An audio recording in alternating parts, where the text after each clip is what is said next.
Iran के बादशाह ने अपने बेटे को पढ़ाने के लिए एक उस्ताद साहब का बंदोबस्त किया।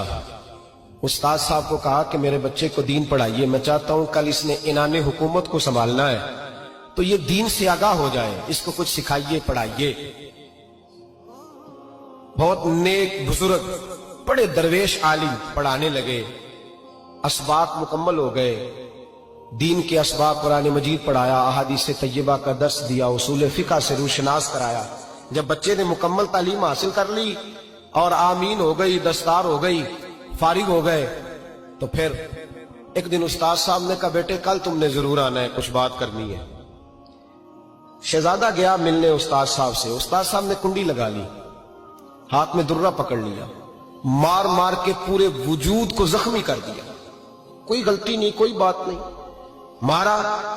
अब बच्चा आया आके बादशाह सलामत से कहा कि अब्बा जी समझ नहीं आई, बड़ा मारा है उस्ताद। तो सियाने थे ना बादशाह, यहां तो कारी साहब रोज कटहरे में खड़े होते हैं। मौलवी साहब आपने मेरे बच्चे को क्यों मारा है? आप 8,000 के मौलवी है, मेरा कई करोड़ का बच्चा है, सवेरे बदल लेंगे। खबरदार आपने बच्चे को हाथ लगाया, अपनी हैसियत में रहे माज़अल्लाह। जो कौमें उस्तादों को कटहरों में खड़ा करती हैं वो तरक्की नहीं कर पाती। जो उस्तादों को कटहरों में रोज खड़ा करते हैं। कहा अब्बा जी बड़ा मारा है, तो वालिद बड़े समझदार थे, कहने लगे बेटा उस्ताद बाप होता है, वो ज्यादती नहीं करता, कोई बात होगी, मैं तेरे उस्ताद को कटहरे में नहीं बुलाऊंगा। अम्मा से बात की, अम्मा कहने लगी बेटा मैं तेरे बाप से कैसे बात करूं, डर आता। वक्त गुजर गया, 22 साल बीत गए, 22 साल गुजर गए। बादशाह का इंतकाल हुआ, शहजादा तख्त पे बैठा। पहला हुक्म ये दिया कि मेरे उस्ताद को बुलाओ।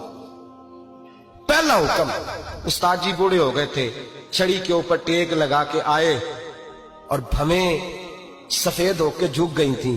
यूं आंख खोल के बड़ी मुश्किल से देखा, कहने लगे शहजादे हुक्म हो। कब मैं शहजादा नहीं, अब मैं बादशाह बन गया हूं। उस्ताद जी 22 साल बीत गए, आपने मारा था, पर वो दर्द चूंकि ज्यादती की थी, मेरा कसूर कोई नहीं था, तो ना मेरी रूह से दर्द गया है ना मेरे जिस्म से गया है। मैं बेख्तियार था, पूछ नहीं सकता था, आज बाइख्तियार हुआ हूं। सबसे पहले पहला हुक्म आपको दिया, बुलाया है, बताए क्यों मारा था, क्यों मुझे मारा था, मेरी ज्यादती बताए।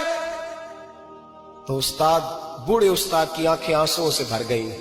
कहने लगे बेटे बस आज के दिन के लिए मारा था, ये जो दिन आ गया ना मेरी जिंदगी में, इसलिए मारा था। ये मैं चाहता था मेरी जिंदगी में वक्त है आज के, बस मेरी मुराद पूरी हो गई।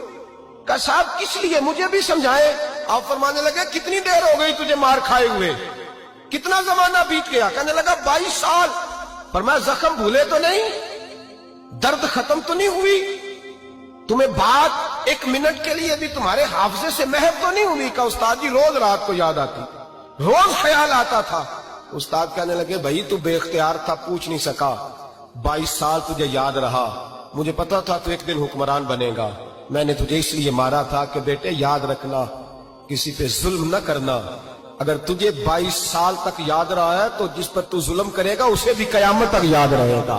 और ये याद रखना, तू आज बाइख्तियार हुआ तो तूने मुझे बुला लिया है, कयामत के दिन गरीब बाइख्तियार हो जाएंगे, मजलूम बाइख्तियार हो जाएंगे। वो बाइख्तियार होंगे लिल्लाहिल वाहिदिल कहार, रब करीम की बारगाह के अंदर उनका इख्तियार होगा, अकेले अल्लाह की हुक्मरानी होगी। फिर वो बुलाएंगे बड़े बड़े कज कुला, दुनिया में जिनकी पगड़ियां ऊंची थी वो सर झुकाए खड़े होंगे। दुनिया में जो डिक्टेटर बनते थे उनकी पुश्तें लाल होंगी, उनको गद्दार लिखा जाएगा, कयामत तक नहीं भूलेगा।